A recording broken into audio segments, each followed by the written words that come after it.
Good morning all of you. मैं आज कक्षा 2 के लिए हिंदी 2 में पार्ट 2 पढ़ाने जा रही हूँ। इस पाठ का नाम है शब्द। बच्चों, वर्णों के मेल से शब्द बनते हैं। वर्णों के मेल से शब्द बनते हैं और शब्दों का अर्थ होना आवश्यक है। जब वर्णों का समूह अर्थ प्रकट करता है तभी वह शब्द कहलाता है। क म ल कमल, सूरज सूरज, सेब सेब। तो आपने देखा कि ये शब्द वर्णों तथा मात्राओं के मेल से बने हैं। इन शब्दों के कुछ न कुछ अर्थ भी जरूर हैं। जब वर्णों का समूह अर्थ प्रकट करता है तब वह शब्द कहलाता है।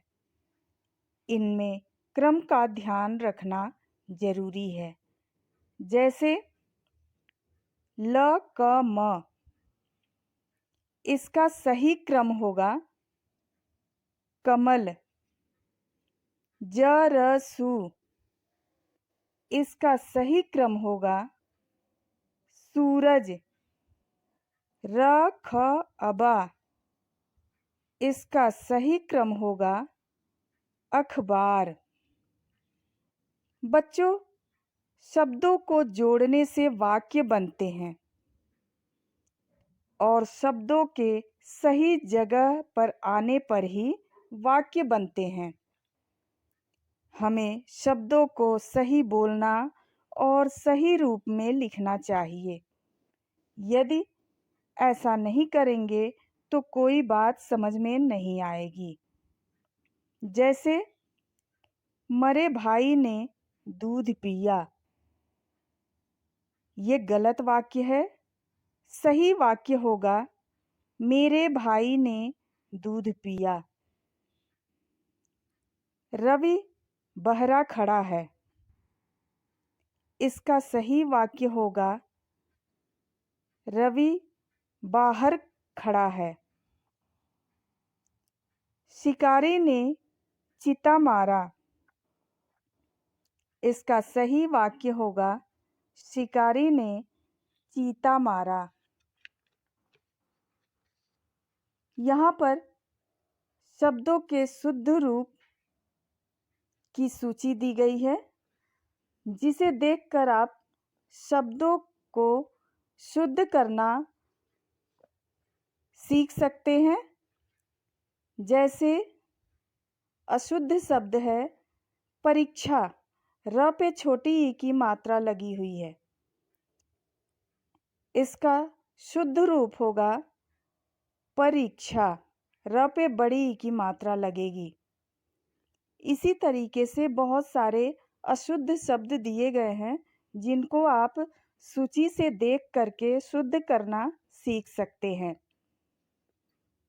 कुछ विलोम शब्द अर्थात उल्टे अर्थ वाले शब्द को जानेंगे।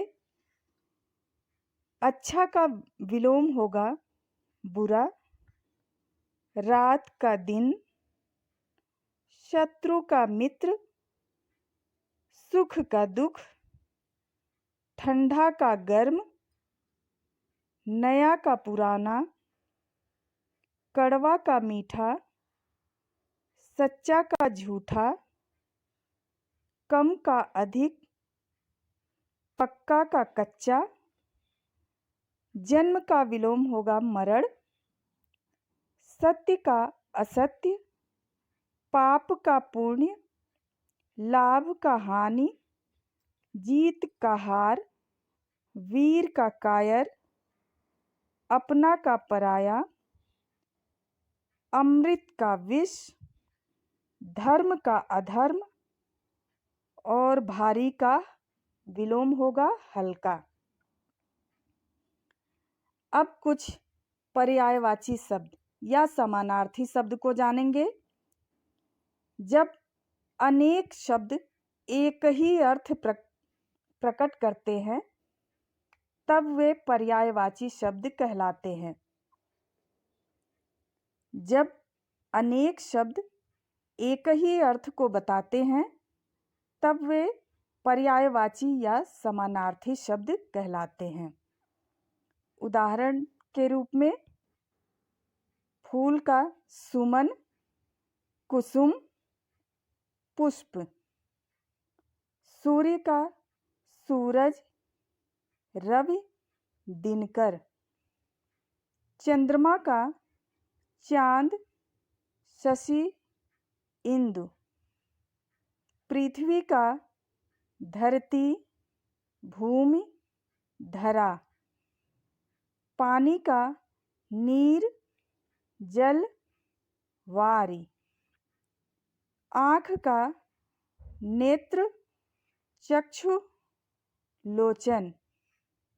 पक्षी का खग, पंछी, विहग। पहाड़ का पर्वत, नग, शैल। संसार का दुनिया, जग, विश्व। और कमल का पर्यायवाची होगा सरोज, पद्म और नीरज। अनेक शब्दों के लिए एक शब्द कैसे लिखा जाता है? उदाहरण के लिए, जो बालक पढ़ता है उसे विद्यार्थी कहते हैं। जो व्यक्ति कविता लिखता है उसे कवि कहते हैं। जो व्यक्ति चित्र बनाता है उसे चित्रकार कहते हैं। जो व्यक्ति गाना गाता है उसे गायक कहते हैं।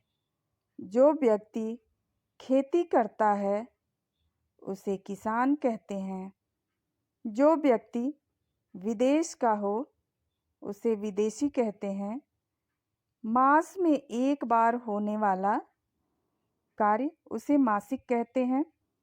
दिन में एक बार होने वाला उसे दैनिक कहते हैं। तो बच्चों, यह था हमारा दूसरा पाठ। Thank you.